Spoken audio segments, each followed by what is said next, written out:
Hi guys, this is little old me. Welcome back to the Book Corner. So, in this video, I'm not going to be talking about a series that I'm working on, whatever.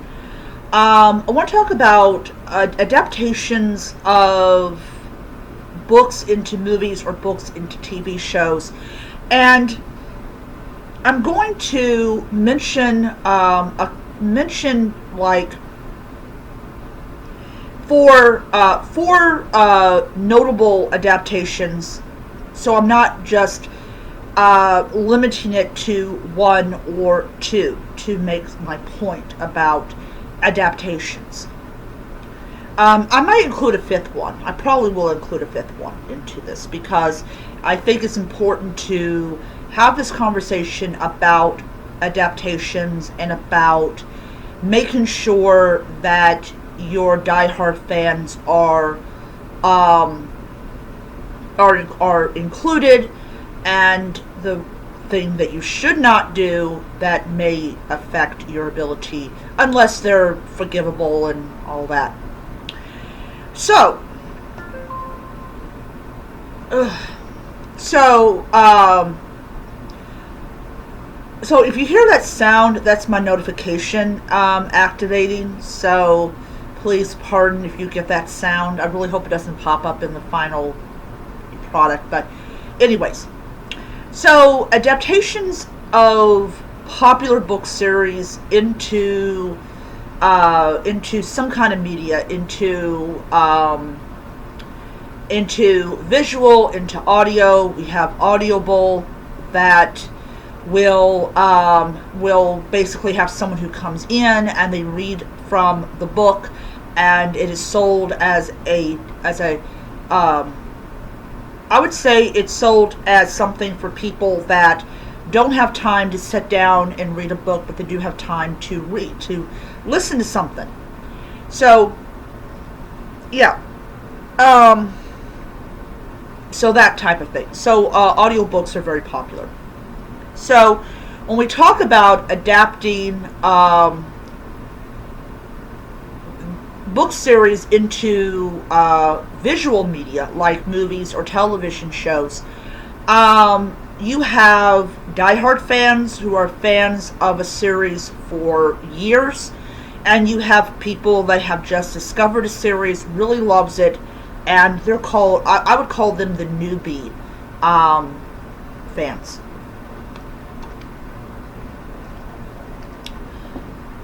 So, one of the most faithful adaptations of a book series is Harry Potter. And despite Rowling's comments, it is considered by many to be an extremely faithful adaptation of a book into movie form. Now, there are people that will say, it didn't include everything, and they understand you cannot include everything into a book. You can't include everything from the book into the movie, which is why the TV show that's coming out is most likely going to be a lot different, because you'll have an opportunity to include things in the show that you were not able to put in the movie. Same thing with the Percy Jackson series. So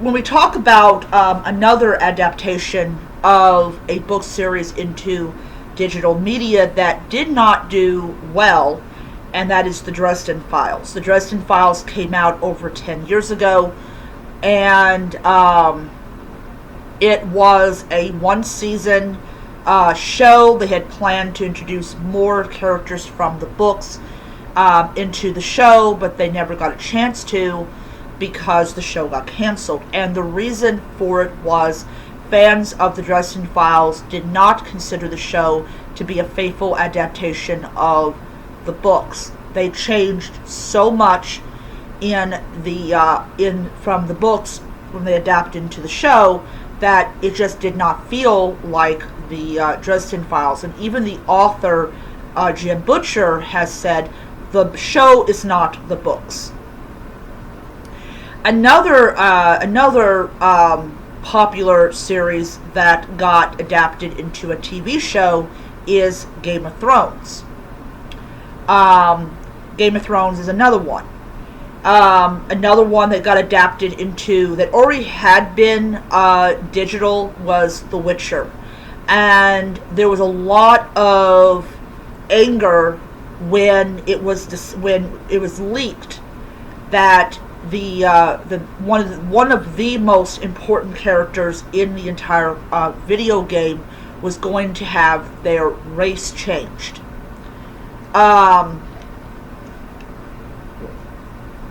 But it was more because The Witcher is tied to a certain cultural group and everything. Am I going to go into Cleopatra? No. That is its own animal. I do not talk about Cleopatra. But these are 5 franchises that had their place in some form of media. So, one of the things that you as an author is responsible for is the development of the character, really ensuring that readers can visually see that character in their mind. So when you write a book, and this is not because, I've been an author for decades, this is just something that I've noticed. When you go and you establish how a character looks, people have certain expectations when you adapt a book into a movie, or a book into a TV show, or a video game series into a show. People have certain expectations when they're getting adapted.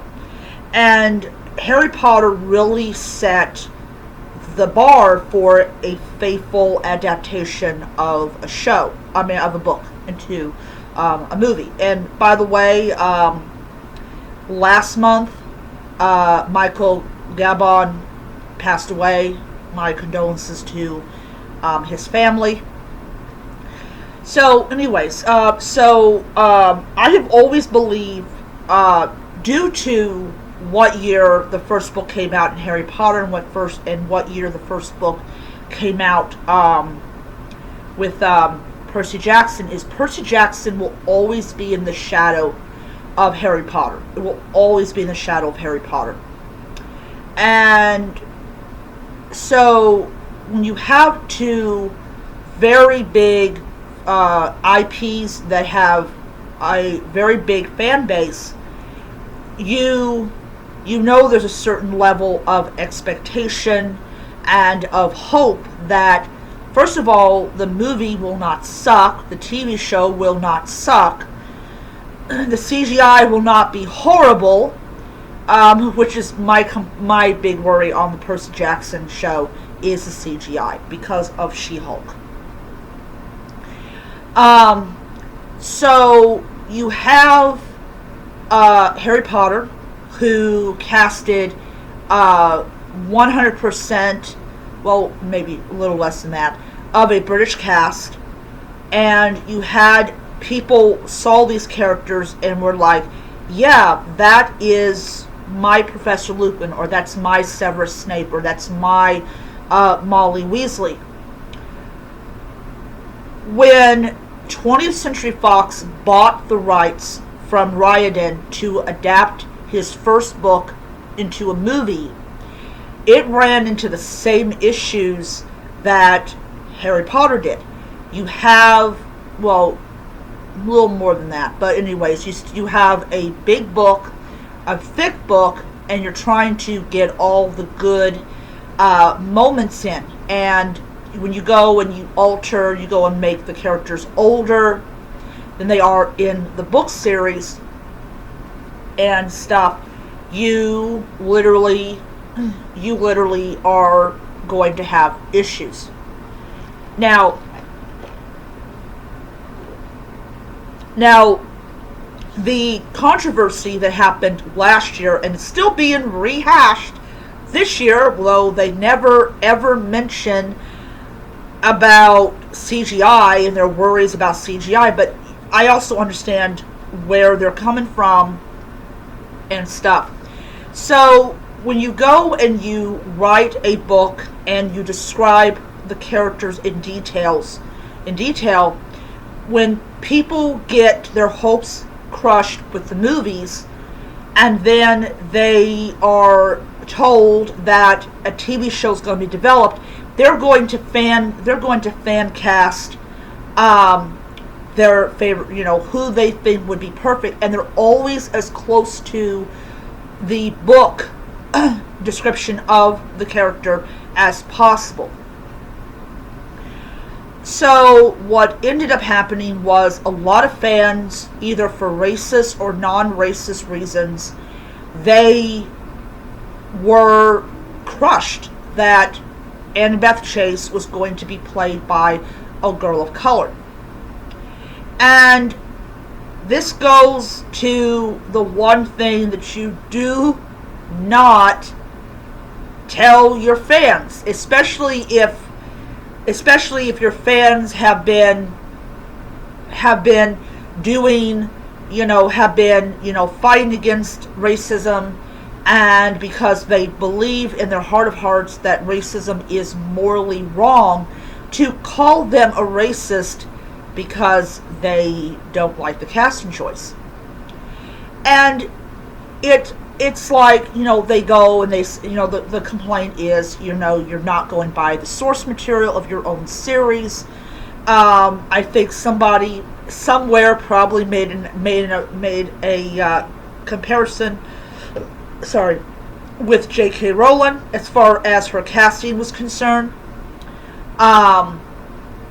So what happens when you don't stay true to your own series? Well, two things could happen. One, people love it, or two, people notice that you made so many exceptions and stuff like that it does not feel like the product that they're spending X amount of money for. Because, surprisingly, they are spending money for a product. Same thing with the Dresden Files. When the fans of the books were very upset that Bianca was not a true Red Court vampire, or that she wasn't evil, or they didn't depict White Court vampires correctly. So yeah, it was fans of the Dresden Files coming out and saying these are not the books, and Jim Butcher, as I said earlier, got on there and said these are not the books. The show and the books are two separate things. So if you are looking at it in the lens of this is not the books, then you can say, okay, yeah, I will always view Annabeth Chase as being a blonde-haired, tanned California girl with stormy gray eyes, and this is kind of like an alternate reality where Annabeth is black. Do I care either way? Absolutely not. I don't have an investment in these characters. What I do have an investment in is the CGI.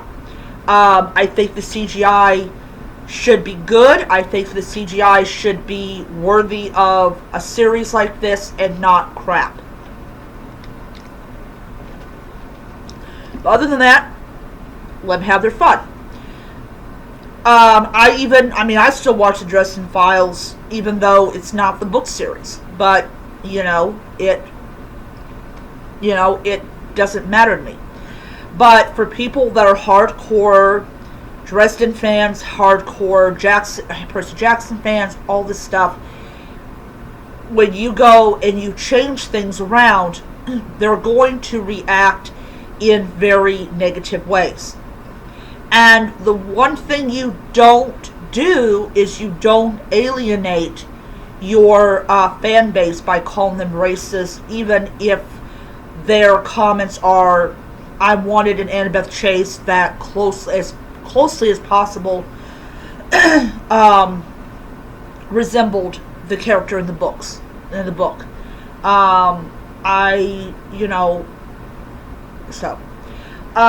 Now my gripe, of course, is historical figures, not literary figures. But I'm not going to go into that.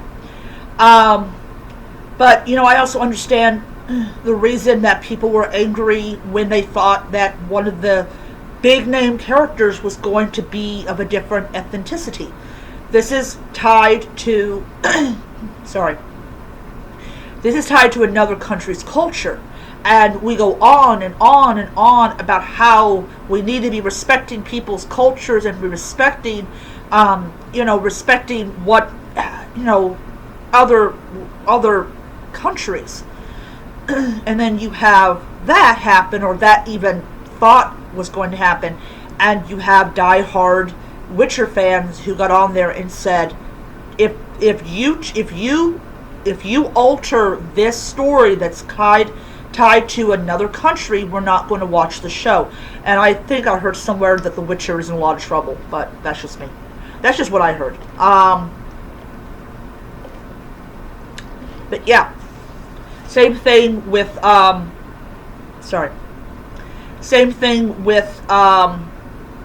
with Game of Thrones. They kept to the source material of the book, but then after a while they ran out of book and they had to make things up. But I think that was I think some people had a problem with that, but and we're not going to talk about the Starbucks cup on the set.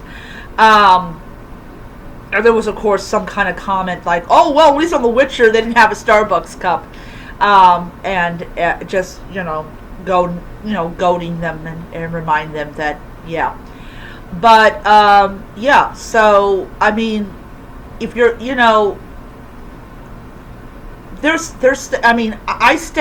I really try to stay away from people's anger about casting choices.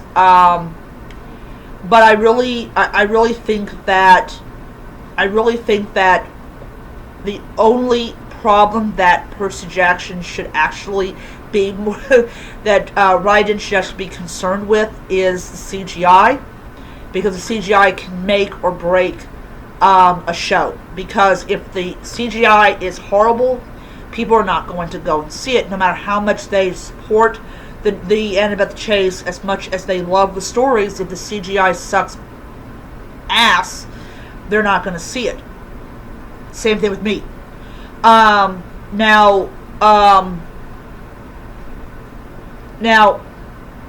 the excuse that Ryden gave was that he was not allowed to depict Annabeth Chase as being black, that white was a default. And there's a lot of characters and a lot of really award-winning books that are people of color, like The Road to Tituba. I have heard a lot of really great things about that book. I don't think I read it. If I did, it was years and years ago. But there are a lot of characters that are people of color, that they're just outstanding characters. So I don't really buy that excuse. That's just me, but yeah. So if you're writing a book, the most important thing is know what your characters really look like, stick to your guns, and if they want to change how your characters look, say, okay, I tell you what, I'll just withdraw from it, and you can't make my book into a show. But I think that for right now, Percy Jackson's going to be okay. But as soon as the Harry Potter TV show comes out, it's going to, Percy Jackson will go right back into being its shadow, because Harry Potter came before Percy Jackson, and it has a trio and all that. So I hope you guys enjoy the video, and I will see you guys around. Bye.